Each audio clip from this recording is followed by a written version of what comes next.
In this video, we'll discuss the potential energy that is stored inside of inside of an inductor while current is running through it. Now, the first question you'd probably ask is, wait, why is there energy stored here? So let's talk about the process of turning on current and turning off current. Now, I'm here going to show the symbol for the inductor and show the direction that current is running through it. I'm also going to use a positive and negative sign to indicate which side is the high voltage and the low voltage side of the inductor. Now, as it's turning on, the current is going in, say, this direction and getting larger and larger and larger. The inductor would like to oppose this change by trying to run current in the opposite direction, off to the left. And current typically tries to run from the low voltage to the high voltage side. So by having this be the low voltage side of the inductor and this be the high voltage side of the inductor, it's attempting to run current in that direction, off to the left. As it turns off, it'll try to maintain current running through it from left to right. If we now had just switched off the EMF source, the original battery. Now, to do that, it needs to have a low voltage side on the left and a high voltage side on the right, so that it'll try to flow current in the same direction that the other current is already flowing. So in other words, it's trying to add to the current that is now going away. So let's think about what this means. As current flows from left to right at the beginning, it goes from a high voltage to a low voltage side. That means that it loses electric potential and therefore loses electrical potential energy. So some energy leaves the current at the beginning. Yet later on, when the current gets turned off, it goes from the low voltage to the high voltage side, which means it gains the electric potential and therefore gains electric potential energy.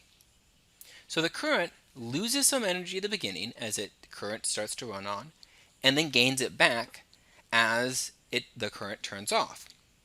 What this means is that the inductor is storing that energy temporarily.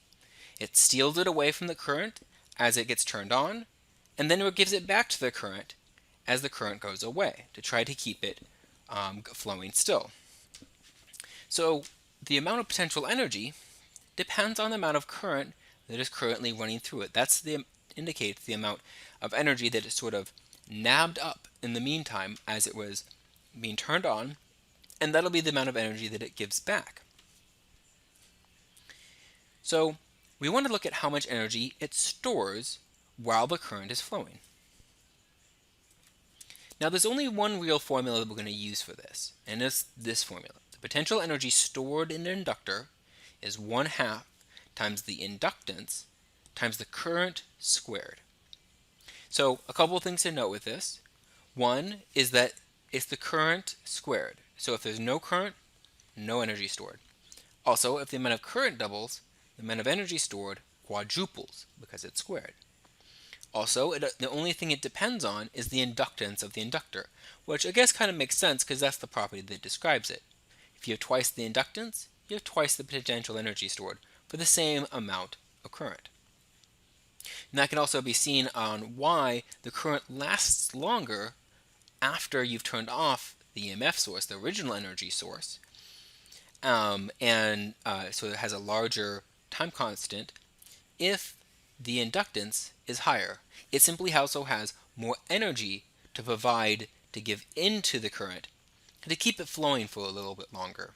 The more energy it has, the longer it can support that current and make it last longer. The reason that there was 3 formulas is because we had the definition of capacitance in that case, which related variables we wanted to know about, like the charge on the capacitor and the voltage drop across the capacitor. Here, inductance involves something like the number of loops and the change in flux of our current, and those quantities, while in principle could be of interest, are not something that you typically talk about, so we don't substitute in for the inductance in the same way we used to substitute in for the capacitance. So we just only are really interested in this formula for the potential energy stored in an inductor.